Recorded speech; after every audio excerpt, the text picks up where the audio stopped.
pessoal, eu sou Dani Jacobsen, sejam muito bem-vindos a mais um episódio do Mãe Sem Culpa. Hoje no programa nós vamos falar de um assunto que não é muito falado, mas é de extrema importância, a reumatologia pediátrica.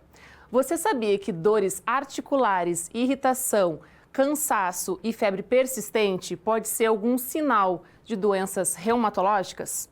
A gente associa muitas vezes essas doenças aos adultos e idosos, mas também afetam crianças e adolescentes. E o quanto antes a gente reconhecer estes sinais, mais qualidade de vida nossas crianças terão.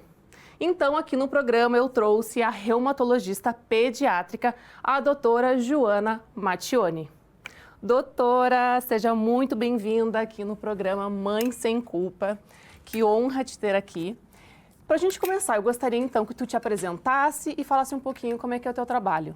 Oi, Dani, obrigada pelo convite. Tu sabes que quando eu comecei nas redes sociais, o meu maior propósito foi tornar mais evidente as doenças reumatológicas. Então, participar hoje do teu programa está sendo uma alegria para mim. Muito obrigada pelo convite. Ótimo. Então, primeiramente, eu gostaria que tu te apresentasse, né, e contasse um pouquinho como é que funciona, né, o teu dia a dia no consultório, teus atendimentos, o teu trabalho. Então, eu sou pediatra e reumatologista pediatra. Atualmente, eu sou coordenadora da Comissão de Reumatologia Pediátrica da Sociedade de Reumatologia do Rio Grande do Sul. Eu trabalho no Hospital Moinhos de Vento, onde eu tenho consultório, e eu também tenho um consultório privado. Então, o reumatologista pediatra, ele é um especialista que trata de dores tanto articulares, doenças que afetam, né, articulações, joelhos, músculos. Eu costumo dizer no consultório para os pais, os pacientes, que a minha especialidade é como se fosse um detetive. Então, a gente vai juntando as pecinhas de quebra-cabeça mesmo, juntando sintomas e, a partir disso, tentando fechar um diagnóstico ou excluir uma doença reumatológica. Bom, a minha pergunta já ia ser, né, o que é, né, uma reumatologia, né, pediátrica, mas você já me respondeu. Então, eu gostaria de perguntar assim, quais são as doenças mais comuns nas crianças? Então, a doença inflamatória crônica mais comum na infância, dentro das doenças reumatológicas, é a artrite reumatoide juvenil, que é a artrite idiopática juvenil.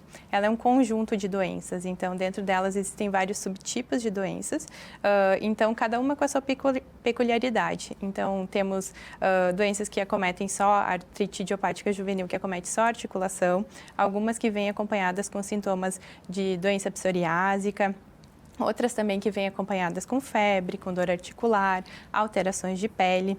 Além da artrite idiopática juvenil, existe o lúpus também, o lúpus infantil, não é só adulto que tem lúpus. Doenças como dermatomiosite, febre reumática, dor óssea do crescimento a gente também acompanha. Então, existe um mundo um leque de opções de doenças reumatológicas. Atualmente, mais ou menos 100 doenças reumatológicas pediátricas, né? Nossa, é bastante, né? É bastante. A gente não tem, claro, a gente conhece as mais conhecidas, né? Isso. Que tu mencionou, mas então tem algumas que são mais raras. Então, tá. Criança que esteja muito irritada, cansada, não querendo brincar, pode ser algum sintoma de alguma doença reumatológica? Com certeza.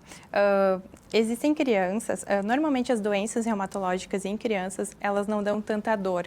Então, isso é muito importante os pais ficarem com um olhar mais atento quanto às queixas, ou uma criança que sempre foi uma criança muito ativa, que parou de brincar. Então, a criança andava de bicicleta, corria, e dos dias para cá a mãe começou a perceber que parou de correr, parou de brincar com bicicleta, começou a pedir mais colo. Então, são sintomas que tem que ficar mais atento mesmo, porque a criança se poupa de fazer as atividades. Ela para mesmo de fazer o que ela estava acostumada a fazer, porque ela tem desconforto ou dor, mas ela não costuma queixar, ela vai se protegendo das suas dores. Então, é bem importante ficar atento, e com esses sintomas a gente começa a direcionar com algumas doenças. Parar de caminhar, ficar mancando, pensar em artrite idiopática juvenil, cansaço, fadiga, também pode ser um sintoma de lúpus. Então, sim, tem que ficar atento a esses sintomas. Que coisa, né? Claro, porque a criança daqui a pouco não sabe se expressar, né? O que ela está sentindo. Então, estar atentos a esses sinais são muito importantes, né? Exatamente, é muito importante. E o olhar dos pais é fundamental, né? Às vezes, existe doença reumatológica em criança muito pequena, que não começou a caminhar ainda. Então, esse atraso, às vezes, para caminhar, também chama atenção, né? Teve outro dia no consultório que eu atendi uma criança que os pais vieram porque parecia estar inchado. Só que criança tem os pezinhos mais gordinhos, então é mais difícil de ver também. Sim. É difícil para os pais perceberem. E a gente começou o tratamento para artrite e a criança começou a correr. Aí os pais comentaram, nossa, como isso é possível, né? A gente nem tinha percebido que ele tinha e agora ele está se desenvolvendo super bem. Então às vezes, por um atraso de desenvolvimento, assim. E então a gente consegue identificar bem cedo, então, essas doenças. Logo, assim, bebê já pode constatar, então, que tem alguma doença reumatológica? Pode. Crianças a menores de 1 ano podem ter também. É claro, né, dentro das doenças reumatológicas, para fechar o diagnóstico de uma doença reumatológica, a gente precisa ter critérios para isso, né? E a evolução temporal é muito importante. Então, as artrites crônicas, elas têm uma evolução de mais de 6 semanas. Então, antes disso, a gente suspeita, mas espera completar o tempo, é claro, né, observando, investigando para poder fechar o diagnóstico. Então, são doenças que exigem mais paciência também. Sim. E me diz uma coisa, quais outros sinais os pais podem estar atentos, né? Além de cansaço, irritação, fadiga, algum outro sintoma, né, que tu pode aí deixar os pais mais em alerta? Sim, inchaço articular, então as juntas inchadas como o joelho, tornozelos, punhos, são articulações mais fáceis de ver, né? Dificuldade, a gente chama de rigidez matinal, quando a criança acorda de manhã mais durinha. Então, acorda, mas parece um velhinho mesmo, sabe? A gente sempre fala, os velhinhos ali, porque dói a coluna, os joelhinhos doem. Então, até escovar o dente, até tomar café, até fazer essas atividades, eles ficam mancando, o que não é o habitual deles. Aí, depois disso, a vida segue normal. Então, essa rigidez matinal é bem característico de doença reumatológica.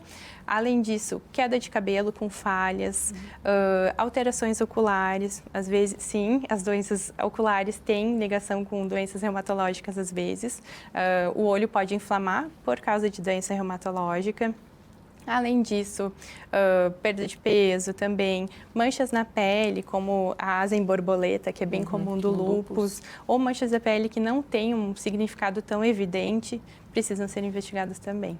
E febre de repetição, doutora? Pode ser também uma indicação de doença reumatológica? Pode. As febres de repetição, as febres recorrentes, então, né, sem uma explicação, sem uma causa infecciosa, elas são muito importantes a gente investigar.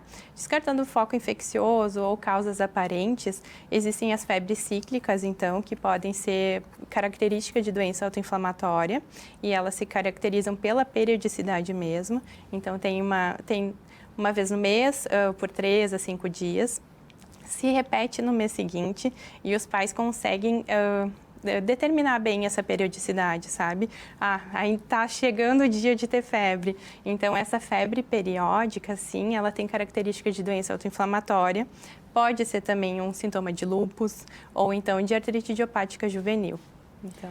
E quando que chega a hora, assim, eu já descartei várias possibilidades, não é, né? De repente a gente se confunde muito com alguma coisa ortopédica, sim, né? E a gente descartou. Qual é a hora certa, então, de procurar um reumatologista? Então, o reumatologista, ele serve, então normalmente ele está ali no fim da linha, né? Quando já passou por diversos especialistas e não consegue encaixar realmente em um diagnóstico, seja ortopédico, seja hematológico, porque muitas doenças reumatológicas, elas mimetizam outras doenças. Pode mimetizar uma leucemia, pode mimetizar uma doença ortopédica. Então, sempre que houver esses sinais de alerta que eu falei antes, então, rigidez matinal, inchaço articular, alteração de pele, anemias que já foram investigadas também, com anemia de doença crônica mesmo, precisam de uma avaliação com um reumatologista. O diagnóstico, ele é fácil ou ele é demorado? Normalmente, as doenças reumatológicas, elas não vêm com todos os sintomas juntos e todos os sintomas prontos. A gente precisa ir encaixando eles nas nossas possibilidades de diagnóstico. Então, exige uma certa... observar a cronologia da doença, né? A gente pega um sintoma e esse sintoma pode ficar por anos até, ou um exame laboratorial alterado por anos ou meses, e a partir disso a gente vai acompanhando, a criança pode começar a apresentar sintomas gradualmente e a partir disso a gente vai conseguindo fechar o diagnóstico. Então tem que ter um pouquinho de paciência. E os exames de sangue, eles ajudam? Ajudam, sim. Os exames de sangue, eles ajudam, mas só eles não fecham o diagnóstico. Então, os exames, eles têm um poder muito importante na hora de a gente preencher critérios para classificar as doenças, mas eles estando normais, eles também não excluem a doença. Então, são importantes, mas também não fecham o diagnóstico sozinho. Mas aí é complicado, né? Porque, bom, se der positivo... É mais fácil, então, porque tem uma indicação que tem alguma alteração, né? Então, tem alguns exames que, estando positivos, eles nos ajudam a determinar prognóstico ou nos dão pista do que a gente tem que procurar na criança. Mas, estando negativos, também não vão afastar e a criança pode estar com uma doença em franca atividade e a gente ter eles todos negativos. E o famoso FAN, quando dá positivo, o que significa? Então, o fator antinuclear é um exame muito temido por muitos pais e até pelos próprios médicos quando encaminham. Ele é um exame que nos ajuda a caracterizar algumas doenças e dentro disso também a definir prognóstico. FAN positivo com uma criança com artrite, ele nos dá uma pista de que a gente tem que prestar mais atenção em inflamação ocular. Então, o FAN positivo, ele nos ajuda bastante em diagnóstico, mas ele estando negativo também não exclui. É um exame, para você ter noção, em até 15% da população saudável, ele pode estar normal. Então, existem titulações para ele, né? Então, ele pode estar positivo e você não ter nada, em uma titulação relativamente baixa, mas ele pode estar negativo e você ter uma doença reumatológica também. E como é que funcionam os tratamentos para doenças reumatológicas? Olha, atualmente tem melhorado bastante, graças a Deus. A indústria farmacêutica tem olhado um pouco mais para a pediatria, então existe tratamento sim. As doenças reumatológicas são doenças crônicas, não tem cura, mas tem acompanhamento. Então os tratamentos eles servem para isso, né? Para a gente fazer com que as doenças entrem em remissão. O que é a remissão, né? É a doença dormir. Ficar sem sintomas, né? Então, ficar com exames normais, ficar sem sintomas, entrando em remissão, a gente faz a doença dormir e tem uma vida normal e mantém o acompanhamento. Então, as medicações ajudam muito para isso. Então, uma criança que tem, então, um diagnóstico, né, de alguma doença autoimune, uma doença reumatológica, ela tem uma vida normal. Sim, é claro, né? Quando vem para fechar diagnóstico, essa criança não vai estar 100%. Possivelmente vai ter uma artrite ou cansaço, fadiga, que vão ser sintomas da doença. A partir do momento que a gente consegue controlar isso, sim, o objetivo do tratamento e do acompanhamento, né, contínuo é esse, manter a criança ativa, tendo uma vida normal. E a atividade física está liberado? Sim, dentro das suas limitações. Crianças com artrite ativa, né, que é a inflamação das juntas, dos joelhos inchados, tornozelos, não é recomendado que se faça atividade de alto impacto, por exemplo. Mas, sim, o movimento faz parte do tratamento, eu sempre falo, as crianças têm que se manter ativas, né? Então, faz parte do tratamento dentro das suas limitações, né? E dentro das indicações. Sim. Tu indica algum esporte específico que não tenha tanto impacto? As crianças podem fazer tudo, né? Dependendo do grau de atividade de doença ou do acometimento articular, sim, assim, para artrite, às vezes, inicialmente, eu costumo dizer para fazer natação ajuda bastante porque não tem muito impacto. Então, depende muito da fase do tratamento que a gente tá, porque senão é vida normal mesmo. E tem um grupo multidisciplinar, né, incluído, né, nesse tratamento com a criança, né? Qual é o papel da fisioterapia? A fisioterapia é muito importante. Inicialmente, ela tem que ser feita com muita cautela, até porque a criança não vai conseguir fazer todos os movimentos da fisioterapia por causa da dor e das limitações. A gente controlando isso para evitar com que a criança fique com sequela, sim, é muito importante. Além da fisioterapia, psicólogos são muito importantes também. A gente atende bastante adolescentes, né? Então, assim, muda a vida dos pais, mas também muda da criança. O paciente é a criança, né? Os pais vêm muito nervosos para o consultório e eles sempre querem tirar as suas dúvidas e tem muitas angústias, mas o paciente é a criança, sabe? E às vezes ele absorve toda essa preocupação. Então, é muito importante ter um acompanhamento com um psicólogo, com um nutricionista também, porque às vezes vai alterar a questão do peso, dependendo do tipo de medicação, por um curto período ou longo pode inchar, como o uso do corticoide, né? Então, ter todos esses cuidados são muito importantes. Bom, chegou uma família no teu consultório, tá? Enfim, estão apreensivos, né? Eles estão preocupados, têm muitas dúvidas e tiveram o diagnóstico, então, de uma doença reumatológica. Como é que tu acolhe essas famílias? Né? Porque também, tu falou que tem que ter um acompanhamento, né, de um psicólogo à criança, mas acho que os pais também, nesse momento, precisam também, né, de repente, não externar tanto isso para a criança, né, essa angústia. Né? É muito difícil isso, sabe? Porque vem a angústia dos pais realmente por culpa, né? O que eu fiz ou o que eu poderia ter feito de diferente para evitar com que ele tivesse? Não existe. São doenças que têm um componente genético, com fatores de risco associados e que por algum motivo aquela criança expressou isso. Então, assim, os pais não têm culpa, eles não têm nada do que teria feito de diferente ou a mais que poderia mudar o curso da doença. Então, lidar com essas ansiedades é muito importante, conversar, acolher essa família mesmo é muito importante, porque os pais ficam... Óbvio, vai ser uma mudança muito radical, não só na vida da criança, como de toda a família, né? Então, hábitos alimentares, cuidados de vida, rotina de medicamento, né? Que antes não tinha. Então, acolher os pais, conversar, explicar, tentar tirar essa culpa é muito importante também. Pois é, agora que bom, né, que a tecnologia está melhorando, né? Agora nós temos, então, medicamentos que podem estacionar a doença, né? E que nem eu falei, o quanto antes a gente identificar esses sinais, né? O quanto antes a gente levar numa reumatologista, um especialista, mais as chances de ter uma maior qualidade de vida, né? E essa criança ter uma vida normal. Com certeza, isso é muito importante, o diagnóstico precoce. O que acontece é que as doenças reumatológicas são doenças muito raras e não são conhecidas, por vezes, pelo médico que teve contato primeiramente com essa criança, pelos pais que não sabiam que o reumatismo existe em crianças. Então, encurtar esse tempo de jornada dos pais que ficam rodando de médico em médico ou que acham que às vezes até manha, sabe, da criança que não quer mais levantar, que não quer mais caminhar. Então, assim, encurtar essa jornada até fechar o diagnóstico é muito importante para evitar sequelas, né? Sequelas hoje não acontecem tanto, claro, pelo tempo, né, de diagnóstico de tratamento que a gente consegue encurtar, mas também pelas medicações existem mais opções, então, com certeza, o tratamento fica bem mais eficaz. Ótimo. Doutora Joana, muito obrigada por esse quadro de esclarecimentos, né, do primeiro quadro de perguntas.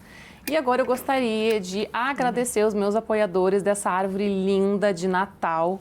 Quero agradecer o Mundo Mix, que é um atacado de brinquedos. Lá vocês encontram todos os tipos de brinquedos e o melhor, são preços realmente de atacado. E também agradecer o Mário Atacarejo, que forneceu a árvore de Natal, os enfeites, para deixar muito mais alegre este Natal. Vou deixar o arroba aqui para vocês deles aqui na tela. Doutora, voltando aqui, então, a gente vai entrar agora num quadro de mitos e verdades, tá? Eu vou te falar uma afirmação e tu vai me dizer se é mito ou verdade e também justifica a tua resposta, tá bom? Tá bem, vamos lá? Vamos lá. Reumatismo é doença de idoso. Mito. Existe sim reumatismo em criança, é mais raro, mas existe sim. Exames de sangue sempre confirmam. Nem sempre. Então, como eu falei antes, né, os exames podem estar negativos e a criança ter uma doença reumatológica. Então, eles são complementares. Só eles não vão fazer diagnóstico. Dor de crescimento nunca precisa de avaliação. Mito. Dor do crescimento, sim, precisa de avaliação. Criança não é normal sentir dor, então a dor do crescimento ela é um diagnóstico de exclusão, ela precisa ser avaliada. Então, dor do crescimento, que é chamada dor benigna do crescimento, ela precisa sim ter uma avaliação, ela tem uma característica de uma doença que costuma ser bilateral, mais inespecífica quando eles referem a dor. Quando a dor é unilateral, que não cessa com analgesia simples, que a criança passa, às vezes eles acordam com dor, mesmo sendo benigna, mas que no outro dia a vida segue normal. Mas se a dor seguir, se a dor foi muito pontual, se a criança conseguir direcionar bastante a dor, são sinais de alerta bem importantes para investigação. Criança com doença reumatológica não pode fazer esportes. Mito total. Esporte faz parte do tratamento, né? Atividade física faz parte do tratamento. Então, precisa, claro, dentro das fases da doença, existindo algumas restrições, mas sim, deve se movimentar. Perfeito. Febre recorrente pode ser uma doença reumatológica. Com certeza, pode estar dentro das possibilidades diagnósticas. Então, a gente pensa sempre em doenças autoinflamatórias, artrite idiopática juvenil, lúpus. Então, sim, tem que investigar. Quanto antes tratar, menos riscos de sequelas. Certíssimo. A gente precisa, sim, enfatizar, levar em evidência os sinais de alerta para começar o tratamento, porque o quanto antes, sim, evita muita sequela. O diagnóstico costuma ser bem demorado. Por vezes sim, por vezes não, mas dependendo o tempo, né, de evolução de doença, se a criança já chega cheia de sintomas, com a doença mais florida, que a gente chama, não é tão difícil. Mas eu sempre aviso os pais que na primeira consulta é muito difícil já sair com um diagnóstico bem estabelecido, né? Precisa de uma avaliação complementar, precisa de exames, precisa de toda uma abordagem, ou a avaliação física fundamental. Então, todas essa anamnese com o exame físico e o exame complementar, mais o segmento. Então, nem sempre é fácil. Quanto tempo médio, assim, mais ou menos? Dá um... Então, as doenças crônicas, elas têm esse tempo de cronologia mesmo, né? Para definir se, por exemplo, uma artrite, ela é crônica, tem que ter um tempo mais de 6 semanas. Então, toda artrite que foi crônica, um dia ela foi aguda antes. Então, tem que descartar causas mais comuns, né? Como causas infecciosas. Tem muitas doenças virais em criança que podem dar artrite. Uma artrite que pode fazer o gatilho para virar uma doença reumatológica ou que vai se resolver. Então, esse período de evolução ali de pelo menos 6 semanas, até acompanhar a evolução, a gente vai ter que esperar. Perfeito. Tem que esperar a evolução da aguda, se vai realmente vir a ser a crônica ou não. Exatamente. Perfeito. O leite aumenta a inflamação. Não, isso é um mito. Enfim, toda criança precisa de cálcio, né? O leite é uma fonte de cálcio. Nas crianças em tratamento, principalmente com corticoide, que afeta o metabolismo ósseo, é muito importante, né? Ter o aporte de cálcio. O leite é fundamental, exceto em doenças com alergias alimentares, né? Ou intolerância, sim, ele vai ser inflamatório, mas isso é uma exceção, né? Não tem... Criança com doença autoimune pode fazer qualquer tipo de vacina. Depende. Então, quando a criança, antes de iniciar o tratamento com imunossupressores, que são medicações que a gente usa nos tratamentos, a gente recomenda sempre deixar o calendário vacinal atualizado. Mas quando está em tratamento com imunossupressores, dependendo da dose, tem algumas vacinas que não podem ser feitas. Exemplos, então, a vacina da dengue não pode ser feita, febre amarela. Então, depende do período do tratamento e as condições da criança. Na dúvida, consulta, né, a reumatologista, a médica, a pediatra, né, para orientar. Essa é uma orientação sempre de consultório, quando a gente estabelece um diagnóstico e vai fazer acompanhamento e iniciar medicações, né? Sempre na dúvida, a gente orienta o vacinador, né, na clínica de vacinação e orienta a entrar em contato com o médico. Perfeito. Doenças reumatológicas pioram no inverno. Então, a atividade da doença não piora. Então, não vai ter uma doença mais grave no inverno. O que pode piorar é a sensação de dor. Então, é um mito, porque as doenças não pioram, mas a sensação de dor às vezes pode ter, sim. E agora a parte que eu mais gosto, que é a dica do especialista. Doutora, o que tu diria para as famílias, toda mãe, todo pai, assim, que teve uma doença, né, a criança, né, um diagnóstico de doença reumatológica? O que tu gostaria que eles soubessem?